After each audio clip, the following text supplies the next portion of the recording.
बिस्मिल्लाहिर्रहमानिर्रहीम। अस्सलाम वालेकुम। आज 2 अप्रैल बरोज़ मंगल हम बात करेंगे 2 अहम इशूज़ के हवाले से। हामिद खान साहब और एतज़ाज़ अहसन साहब ने एक बहुत बड़ी दरख्वास्त दायर की है सुप्रीम कोर्ट ऑफ पाकिस्तान में। इस्लामाबाद हाई कोर्ट के जजेस के ख़त के मामले पर जो उसको नोटिस लिया गया है, उसमें अब बाकायदा तौर पर हामिद खान साहब और एतज़ाज़ अहसन साहब ने 184(3) के तहत जो उसमें दरख्वास्त दायर की है और जो इस्तदा की गई है वो बड़ी ख़तरनाक इस्तदा है जो अदालत से की गई है। और वो जो पहले मामला था कि सुप्रीम कोर्ट के साथ जजेस में और अटॉर्नी जनरल में चूँकि आस्कू नोटिस था और उसमें अटॉर्नी जनरल नहीं पेश होना था या मैक्सिमम को अदालती मुआवन आ जाते, अब मामला आ गया है हामिद खान साहब और एतज़ाज़ अहसन साहब का। बहुत अहम पेशरफ सामने आई है, वो मैं आपके साथ शेयर करूँगा। और उससे बढ़ के जो पेशरफ सामने आई है वो है पाकिस्तान तहरीक इंसाफ के सरबराह इमरान खान की जानिब से जो इस सारे मामले पर जो रद्द-ए-अमल सामने आया है, इस्लामाबाद हाई कोर्ट के जजेस को सलूट पेश किया है इमरान खान ने, उसकी तफसील भी मैं आपके साथ शेयर करूंगा। और आखिर में मैं आपको बताऊंगा कुछ देर पहले आज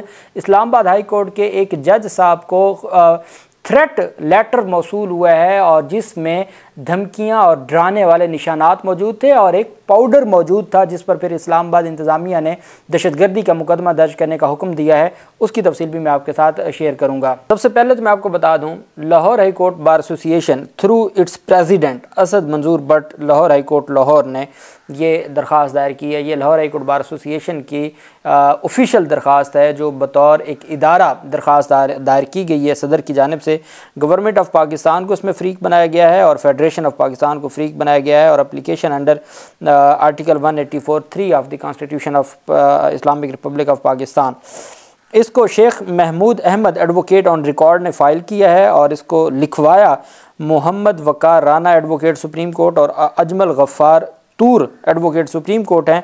और जो इसको तैयार करवाया है वो mister Hamid Khan senior advocate supreme court of Pakistan, उन्होंने ये दरख्वास्त तैयार की है और वो अदालत में पेश होंगे बतौर वकील जो सुप्रीम कोर्ट ऑफ पाकिस्तान में। अब इन्होंने जो प्रेयर की है, इनकी प्रेयर में बहुत अहम जो अदालत से इस्तदा की गई है वो ये है कि जी सुप्रीम कोर्ट ऑफ पाकिस्तान से कहा गया है कि हर सूरत आइन और कानून की बालादस्ती इसी में है कि declared constitution formation of commission illegal void without lawful authority and no legal effect and as consequences therefore an inquiry into the matter may kindly be initiated by the Supreme court of Pakistan. सबसे पहला जो इस दरख्वास्त में Islamabad high court के 6 जजेस का, आप जानते हैं कि इस्लामाबाद हाई कोर्ट के 6 जजेस के ख़त के बाद ये 25 मार्च का ख़त था। 26 मार्च को अदालत एक फुल कोर्ट बुलाती है, फिर अगले दिन भी फुल कोर्ट होता है, फिर शहबाज शरीफ से मुलाकात होती है, फिर कमीशन बनाने की बात की जाती है। फुल कोर्ट का अलामिया जारी नहीं होता। मैंने आपको बताया था जिस दिन सुप्रीम कोर्ट का अलामिया आया था उसको मीडिया कहता था फुल कोर्ट का अलामिया। मैंने आपको बताया था ये फुल कोर्ट का अलामिया नहीं है, ये जो चीफ जस्टिस ऑफ पाकिस्तान के सेक्रेटरी हैं उनकी जानिब से एक स्टेटमेंट है जो चीफ जस्टिस ने मीडिया को बताया है कि क्या हुआ और फुल कोर्ट में क्या हुआ। और उसमें अक्सरियती जजेस का लफ्ज़ था, मुत्तफ़िका फ़ैसला नहीं था।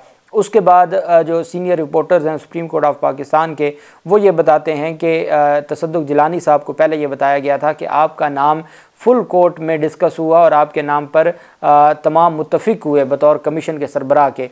फिर तसद्दुक़ जिलानी साहब ने उस minutes of the full court meeting मांगे कि जो 2 दिन मीटिंग होती रही उसके मुझे मिनट्स दिए जाएं। वो मिनट्स ऑफ द मीटिंग ना दिए गए, जो आज तक फुल कोर्ट के मिनट्स ऑफ द मीटिंग नहीं जारी हुए। उस बुनियाद पर फिर तसद्दुक़ जिलानी ने अपने आप को अलग कर लिया और उन्होंने सिर्फ अलग नहीं किया बल्कि सुप्रीम कोर्ट को बताया कि भाई ये आपका काम है या सुप्रीम जुडिशल काउंसिल का काम है, ये हुकूमत का काम नहीं है और ना ये कोई इंक्वायरी है। अब आस्कू नोटिस लेने से पहले आज़म नज़ीर तारड़ साहब कहते हैं कि आस्कू नोटिस से 2 घंटे पहले ही हमें पता चल गया था तसद्दुक़ जिलानी के ख़त का और वो हमें मौसूल हो गया था। इसका मतलब है कि तसद्दुक़ जिलानी के ख़त के बाद ये सारी जो डेवलपमेंट हुई है वो हुई है आस्कू नोटिस की। अब उसमें आस्कू नोटिस से तो ये मुराद होता है कि अटॉर्नी जनरल ऑफ पाकिस्तान को बुलाया जाता है। अटॉर्नी जनरल ऑफ पाकिस्तान इस सारे मामले पर आके अदालत को बताते हैं। 7 रुकनी बेंच है, आगे अटॉर्नी जनरल है। अटॉर्नी जनरल वही जो शहबाज शरीफ के साथ मुलाकात करते हैं चीफ जस्टिस ऑफ पाकिस्तान से। तो ये सारा मामला, लेकिन यहाँ जब ये चीज़ आ गई कि रिट पिटिशन आ गई, 184(3) की पिटिशन्स आ गई, तो ये मामला बहुत तगड़ा हो गया। जिसमें पहली ये अदालत से इस्तदा की गई है कि ये जो कमीशन बनाया गया है और ये जो अलामिया जारी किया गया और उसमें TORs बनाया गया और उसमें कमीशन बनाया गया, चूँकि अगर एक कमीशन के सरबराह ने अपने आप को अलग कर लिया तो वो किसी और को सरबराह बना सकते हैं। तो इस वजह से पहली जो प्रेयर है कि आप हर सूरत जो फॉर्मेशन ऑफ कमीशन है उसको डिक्लेयर किया जाए कि वो गैर कानूनी है, गैर आइनी है, और उसको हर सूरत जो है वो ख़त्म किया जाए और इस मामले को सुप्रीम कोर्ट ऑफ पाकिस्तान शुरू करे, इसकी तहकीकात सुप्रीम कोर्ट ऑफ पाकिस्तान करे, को कमीशन ना करे। Directed holding of judicial inquiry by the judges of Supreme Court of Pakistan into the allegations contained in the letter of 6 honorable judges of Islamabad High Court। दूसरे number पर अगर जनाबे वाला आपने कमीशन बना के इंक्वायरी करवानी है तो फिर सुप्रीम कोर्ट ऑफ पाकिस्तान के सिटिंग जजेस पर मुश्तमिल आप कमीशन बनाएं और सिटिंग जजेस इस मामले को सुने और तहकीकात करें। तीसरे नंबर पर award exemplary punishment to those found guilty of attempt to intimidate, influence or meddle with the working of the judiciary in any manner whatsoever।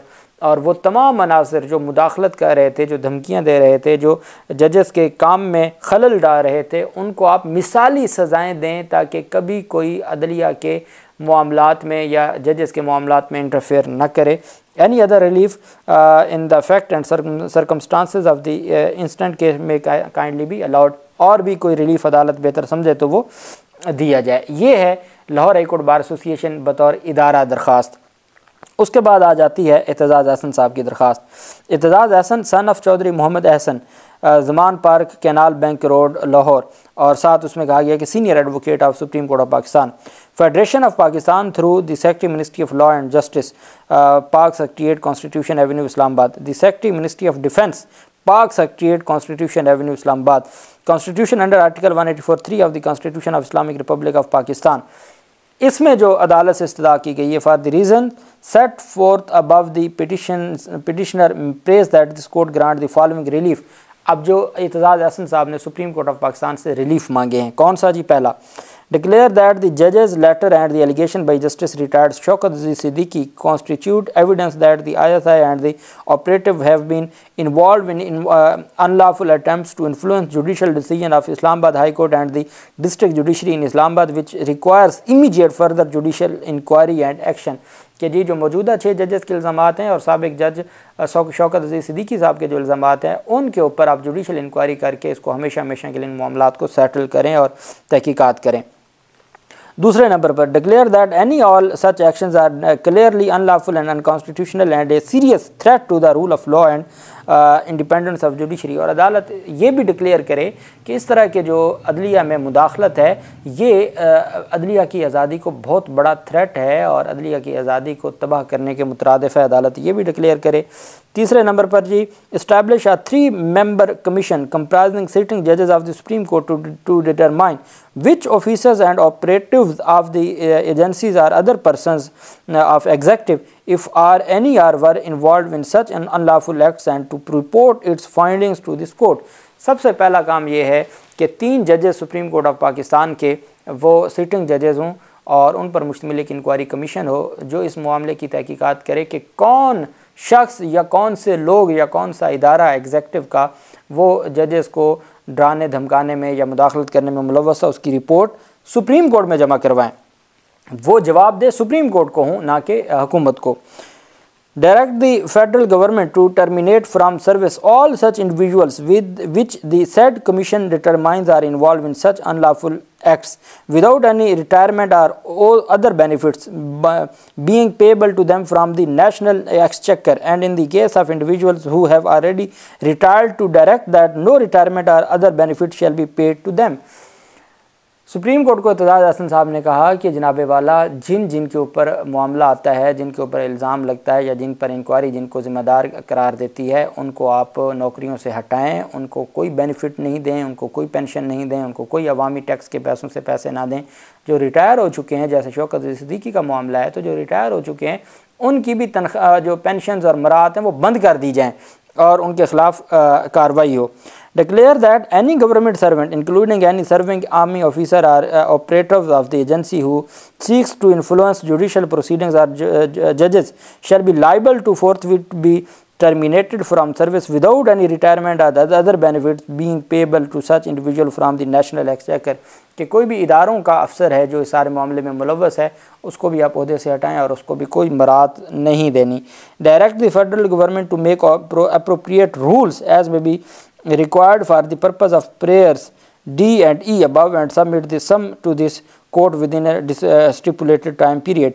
और साथ उन्होंने कहा जी कि आप कहें जो इनके ख़िलाफ़ जो अफसरान के ख़िलाफ़ कार्रवाई है इसके हवाले से बाकायदा तौर पर रूल्स बनाए, वफाकी हुकूमत को कहा जाए वो रूल्स बनाए और रूल्स बना के वो सुप्रीम कोर्ट ऑफ पाकिस्तान को दे और एक ख़ास टाइम पीरियड में ये रूल्स भी बनने चाहिए। ये एतजाज़ अहसन साहब की दरख्वास्त है। अब एतजाज़ अहसन साहब नाम ही काफ़ी है और दूसरी तरफ तो Lahore high court bar association है बतौर इदारा और हाई कोर्ट्स में सबसे बड़ी बार एसोसिएशन है पाकिस्तान की, और दूसरे नंबर पर उसमें अहम चीज़ हामिद खान साहब बतौर वकील। तो अब एक बार का पूरा जो बड़ा ग्रुप है या बड़ा धड़ा है जो एक आसमा जहांगीर ग्रुप है और एक हामिद खान साहब ग्रुप है। तो हामिद खान साहब जो सबसे बड़े ग्रुप के जो बार काउंसिल्स, बार एसोसिएशंस और वकला बॉडीज़ के हेड हैं वो एक इदारे के वकील के तौर पर, और एतजाज़ अहसन साहब जो सीनियर एडवोकेट हैं और साबिक बड़े ओहदों पर भी, सेनेटर भी रहे हैं और बार के भी बड़े ओहदों पर वो बराजमान रहे हैं, तो उनकी ये दरख्वास्तें हैं। अब ये मामला जहाँ पर आस्कू नोटिस होगा वहाँ पर अब ये दरख्वास्त गुजार भी होंगे, ये भी फिर अदालत को बताएंगे कि करना क्या है। फिर अटॉर्नी जनरल ऑफ पाकिस्तान का जो रोल है वो इसमें आस्कू नोटिस की हद तक जो रोल बना था वो कम हो के वो सारे के सारा आ जाएगा इन दरख्वास्त गुजारों के हाथ में। दूसरी तरफ जो अहम पेशरफ सामने आई है वो है पाकिस्तान तहरीक इंसाफ के सरबराह इमरान खान ने आज जेल में जो अहम गुफ्तगू की है। उनकी गुफ्तगू 3-4 मामलात पे थी। अभी मैं कि सिर्फ एक इशू के ऊपर उनकी जो गुफ्तगू हुई है, एक तो शौकत अजीज़ सिद्दीकी के हवाले से उन्होंने कहा है चूँकि वो पाकिस्तान तहरीक इंसाफ के दौर में उनके ख़िलाफ़ जुडिशल कमीशन की सुप्रीम जुडिशल कौंसिल की कार्रवाई थी, बड़ा मुदल्लल जवाब दिया। जब उनसे सवाल पूछा गया भी शौकत अजीज़ सिद्दीकी के मामले पर तब आपने क्यों नहीं एक्शन लिया था, उन्होंने कहा जब शौकत अजीज़ सिद्दीकी का मामला सुप्रीम जुडिशल कौंसिल में था वो हुकूमत के अख्तियार में नहीं था, ना हुकूमत का कोई उससे लेना था ना देना था। सुप्रीम जुडिशल कौंसिल ने नोटिस लिया, सुप्रीम जुडिशल कौंसिल ने कार्रवाई की, सुप्रीम जुडिशल कौंसिल ने उनको हटा दिया, सुप्रीम जुडिशल कौंसिल के फैसले के खिलाफ वो सुप्रीम कोर्ट चले गए, हमारा तो कोई इसमें मामला था नहीं, पहली बात। दूसरा उन्होंने कहा कि शौकत अजीज़ सिद्दीकी के मामले पर भी हर सूरत तहकीकात होनी चाहिए। इमरान खान ने शौकत अजीज़ सिद्दीकी की भी माजी में होने वाले मामलात की तहकीकात का मुतालबा कर दिया। साथ उन्होंने इस्लामाबाद हाई कोर्ट के 6 जजेस को सलूट किया। उन्होंने कहा कि जो 6 जजेस ने बहादुरी का मुजाहरा किया है। साथ उन्होंने कहा कि मेरा मुतालबा तो है फुल कोर्ट का, कि फुल कोर्ट होना चाहिए और फुल कोर्ट सुने, लेकिन ये जो 7 रुकनी बेंच है सुप्रीम कोर्ट का ये हुकूमती कमीशन से बहुत बेहतर है। मैं इस वजह से मुतमईन हूँ कि यह हुकूमती कमीशन से बेहतर है और मुझे उम्मीद है कि जो भी ऐसे मामलात हैं और जो ऐसी इन्वॉल्वमेंट करते हैं या इंटरफेरेंस करते हैं उनके खिलाफ कार्रवाई होगी। सुप्रीम कोर्ट ऑफ पाकिस्तान इस सारे मामले को लेगी। उन्होंने मुतालबा फुल कोर्ट का तो किया है लेकिन साथ 6 जजेस को इंसाफ देने का भी मुतालबा किया है और साथ शौकत अजीज़ सिद्दीकी को भी इंसाफ देने का मुतालबा किया है और उनके मामले पर भी तहकीकात का कहा है। अब आखिर में हम बात कर लेते हैं इस्लामाबाद हाई कोर्ट में कल अहम समाअत होने जा रही है और आज एक और बड़ी तहलका खेज़ जो डेवलपमेंट सामने आई है और अफसोसनाक कि इस्लामाबाद हाई कोर्ट के जज को एक लेटर मौसूल हुआ है। हाई कोर्ट जजेस के ख़त के बाद ये नई सूरत हाल सामने आई है। एक मशकूक ख़त मौसूल हुआ है और अदालती ज़राए के मुताबिक एक जज के स्टाफ ने ख़त खोला तो उसके अंदर पाउडर मौजूद था। इस्लामाबाद पुलिस की एक्सपर्ट्स टीम को इस्लामाबाद हाई कोर्ट बुलाया गया।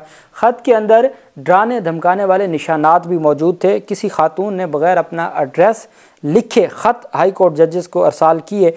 पाउडर क्या है इस पर एक्सपर्ट्स की जो टीमें हैं वो तहकीकात करेंगी।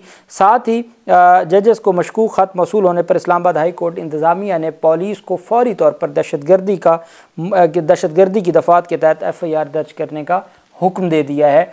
ये इतनी खौफनाक बात है और मैं समझता हूँ कि अगर ये हालात हों और इस तरीके से जो मोअज़्ज़ज़ जजेस हैं उनको थ्रेट लेटर मौसूल हों तो बात तो फिर ख़त्म हो जाती है। अब इसमें ख़बर ये आ रही है कि इस्लामाबाद हाई कोर्ट के 8 जजेस को मशकूक ख़त मौसूल हुए हैं। 2 जजेस के स्टाफ ने ख़त खोले तो उसके अंदर पाउडर मौजूद था। इस्लामाबाद पुलिस के माहिरीन की टीम इस्लामाबाद पहुँच चुकी है और IG इस्लामाबाद को फौरी तलब कर लिया गया है। इस्लामाबाद हाई कोर्ट ने IG और DIG इस्लामाबाद को फौरी तौर पर तलब किया है। ये 8 जजेस को मशकूक ख़त मिला है और IG और DIG इस्लामाबाद को फौरी तौर पर तलब कर लिया गया है और जो इस्लामाबाद हाई कोर्ट है उसमें ये इंतहाई अफसोसनाक जो पेशरफ सामने आई है। दहशतगर्दी की दफ़ात के तहत मुकदमा दर्ज करने का भी कहा गया है और अब खबर ये सामने आ रही है कि IG और DIG को ज़ाती हैसियत में फ़ौरन तलब कर लिया इस्लामाबाद हाई कोर्ट ने। अल्लाह पाक पाकिस्तान का हामी और नासिर हो। बहुत शुक्रिया। अल्लाह हाफिज़। पाकिस्तान जिंदाबाद।